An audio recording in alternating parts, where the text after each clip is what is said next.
Selamat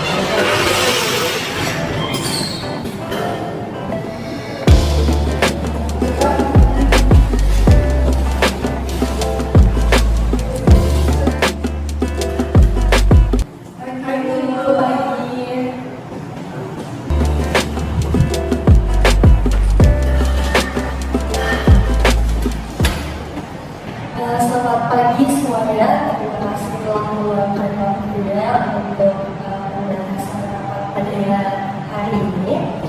Jadi saya mau bahas terkait dengan strategi pemasaran mengenai produk kita, produk lokal yang luar biasa ini, yaitu produk kopi Toraja khas Makassar. Nah, di mana produk ini kita bisa bawa secara nasional. Kan anak-anak muda sekarang kan suka menyukai kopi, ya kan? Nah, jadi saya mau dan saya minta untuk kita bahas bagaimana terkait dengan strategi pemasarannya. Saya ingin punya pendapat atau tanggapan mengenai ide yang diberikan untuk strategi pemasarannya. Bagaimana, siapa yang mau menunjukkan? Saya punya ide. Ya, silakan. Saya pikir kita berfokus pada pemasaran digital karena sekarang pemasaran itu sudah menggunakan influencer di media sosial. Kopi Toraja kita kan punya nilai eksotis yang pastinya akan disukai oleh generasi muda sekarang. Nah, kenapa kita tidak bekerja sama dengan influencer yang sering mereview produk makanan dan minuman yang pastinya akan cepat dalam penjualan di pasar? Benar. Kopi ini memang mempunyai ciri khas sendiri dan sangat cocok dengan kopi artisanal yang sedang take down. Apakah kamu sudah punya influencer tertentu dan contoh bagaimana bisa diaplikasikan? Nah, betul sekali.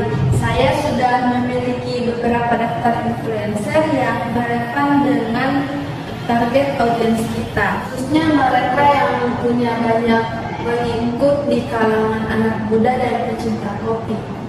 Saya pikir kita bisa mengirimkan sampel ke mereka dan meminta mereka untuk memberikan ulasan yang jujur. Ini adalah beberapa list yang saya dapatkan.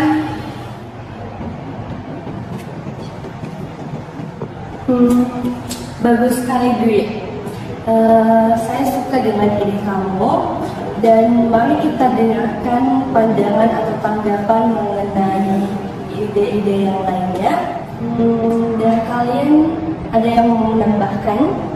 Baik, saya ingin menambahkan, saya setuju tadi dengan pendapat dari Dwi bahwa influencer itu bisa efektif, tetapi kita juga perlu memastikan bahwa ini kok produk kita itu Kopi Toraja ada biaya dan dampak jangka panjangnya.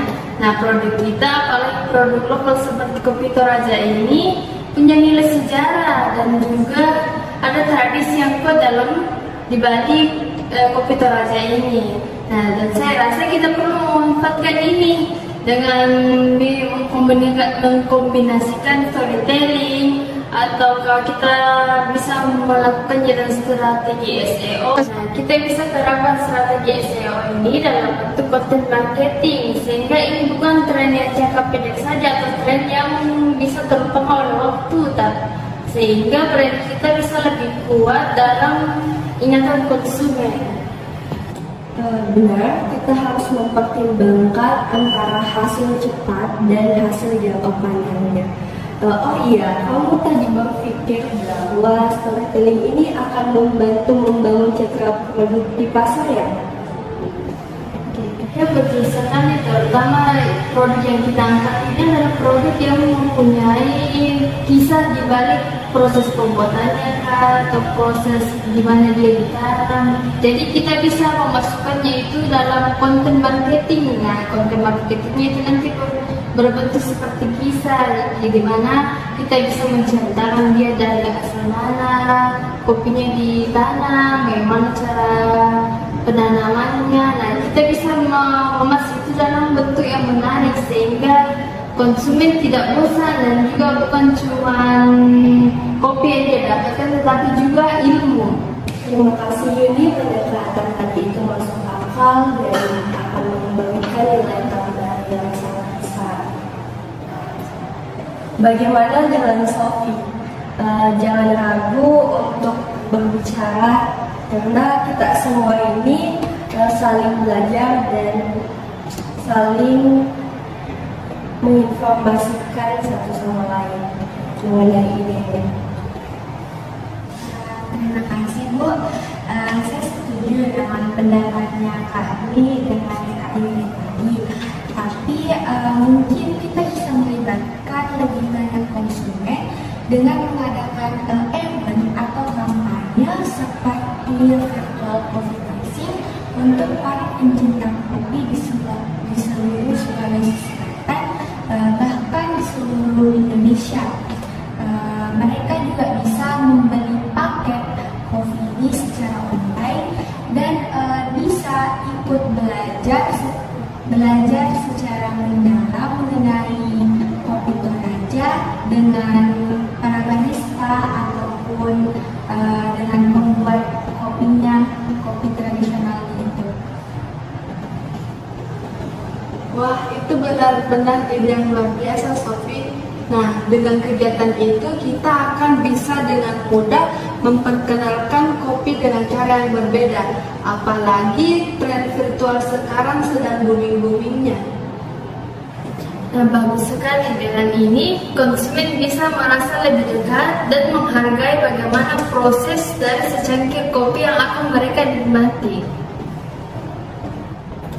Ide yang bagus, Sophie. Virtual coffee tasting ini akan menjadi sangat menarik untuk para konsumen yang ingin memiliki pengalaman yang berbeda. Nah, apalagi kan sekarang itu lebih banyak orang yang suka dengan acara-acara online yang bisa dinikmati dari rumah. Nah, dengan itu para konsumen akan lebih mudah untuk mengetahui tentang produk kita secara jauh dan juga dapat menikmati kopi Toraja ini secara langsung. Oke, makasih Kak Suci. Saya pikir itu bisa menjadi cara yang unik untuk memperkenalkan produk kita. Luar biasa rekan-rekan sekalian, menghadirkan petani kopi langsung dalam acara virtual ini akan menambah autentisitas produk kita. Nah, dengan memperkuat hubungan emosional antara konsumen dengan kopi tersebut. Jadi dari diskusi kita hari ini, kita sepakat untuk menggunakan kombinasi strategi. Pertama, influencer untuk jangka pendek. Nah, kedua, untuk CEO dan storytelling untuk keberlanjutan jangka panjangnya. Dan yang ketiga, kita akan melakukan kampanye seperti virtual coffee tasting. Nah, untuk melibatkan konsumen secara langsung. Nah, di sini, apakah rekan-rekan sekalian masih ada tambahan? Saya ada satu lagi Bu, bagaimana jika kita juga menawarkan promo khusus bagi yang mengikuti kegiatan tadi, yaitu virtual coffee tasting. Misalnya mereka ikut acaranya bisa mendapatkan semacam diskon untuk program-program itu selanjutnya setelah mengikuti kegiatan itu, dan juga akan mendapatkan akses eksklusif untuk mencoba menggunakan kopi Toraja sebelum dijual secara sepenuhnya ke publik. Betul sekali. Dengan memberikan pengalaman eksklusif itu, kita akan bisa membangun engagement yang jangka panjang dan membangun loyalitas pelanggan juga. Setuju Kak. Itu akan memberikan mereka alasan untuk terus mendukung produk kita. bagian promo ini sangat cerdas. Dengan ini kita seperti memberikan bonus kepada konsumen dan membuat mereka merasa istimewa. Nah, sebagai bagian dari pecinta kopi Toraja. Baiklah, mari kita mulai dengan perkenalan dulu untuk strategi besar kita. Terima kasih semua. Saya akan menyusun laporan dari diskusi ini dan kita bisa melanjutkan rapat minggu depan untuk pembahasan eksekusi strategi kita. Baik, terima kasih Bu. Ya, sama-sama.